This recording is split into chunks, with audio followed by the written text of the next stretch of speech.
আসসালামু আলাইকুম কি খবৰ আপোনালোকৰ আশা কৰো আপোনালোকে সকলো ভালে আছে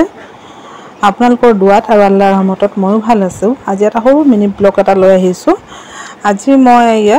এইটো এটা খাৰু ষ্টেণ্ড হয় এইটো মই ৰং কৰি আছো আৰু এই খাৰু ষ্টেণ্ডটো বহুত পুৰণা হয় না কমেও 20 বছৰ মান হ'ব ইমান পুৰণা হয় আৰু এইটো মই পেলাই দিব মোৰ বেয়া লাগিছে সেই কাৰণে বলো অকমান ৰং কৰি কিনে থৈ দিম ৰং কৰিলে নতুনৰ নিচিনা হৈ যাব সেইকাৰণে ৰং কৰি দিছো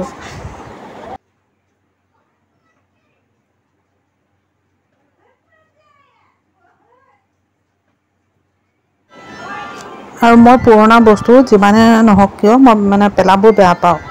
লাগিলে হেতু মই ৰং সং কৰি মুছি মেলি ধুনিয়াকে থৈ দিও আৰু মই মানে পেলাই নিদু এনেকা মোৰ পুৰণা বস্তু ঢেৰ আছে ঘৰত আৰু এই ভিডিওখিনি মায়ে কৰি আছে মাইক দিছিলো ভিডিও অকমান কৰি দিব কাৰণে হে মায়ে মানে ভিডিওখিনি কৰি আছে সেই কাৰণে ওপৰৰ মানে মোৰৰ সেইখিনি নাইকিয়া হৈ গৈছে কাৰণ মায়ে ইমান ভালকে নাজানে ভিডিও কৰিবৰ কাৰণে তথাপি যেনেকাই নহওক কৰি দিছে হেতুৱে বহুত ডাঙৰ কথা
এতিয়া চাওক খাৰু ষ্টেণ্ডটো ইমান ধুনিয়া লাগিছে কোনেও ক'ব নোৱাৰিব যে এটো 20 বছৰৰ পুৰণা খাৰু ষ্টেণ্ড হয় 20ৰ পৰা বেছিয়ে হ'ব চাগে মই একেবাৰে সৰু থাকোতে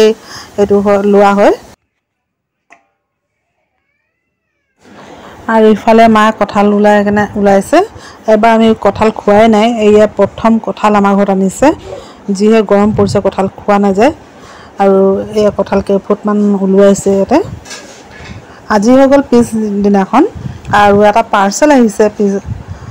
পাৰ্সেলটোকে মা দিছো খুলিবৰ কাৰণে যে চাওচোন পাৰ্সেলটো কেনেকৈ আহিছে তাকে মা খুলি আছে আৰু মা মানে কটাই দি কাটি আছে যে নোৱাৰছে কাটিবলৈ মই বুলে হাতেৰে টান দিয়া আৰু এই সব পাৰ্সেলটো ইমান ধুনীয়া আহিছে ন খোলা পুৰা খুলি দিয়াচোন চাও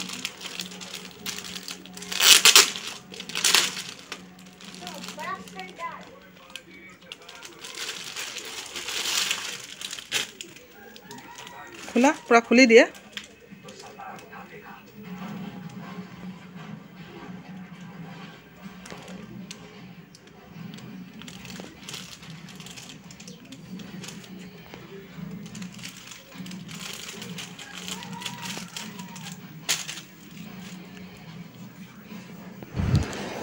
সঁচাকে বহুত ধুনীয়া আহিছে কাপোৰযোৰ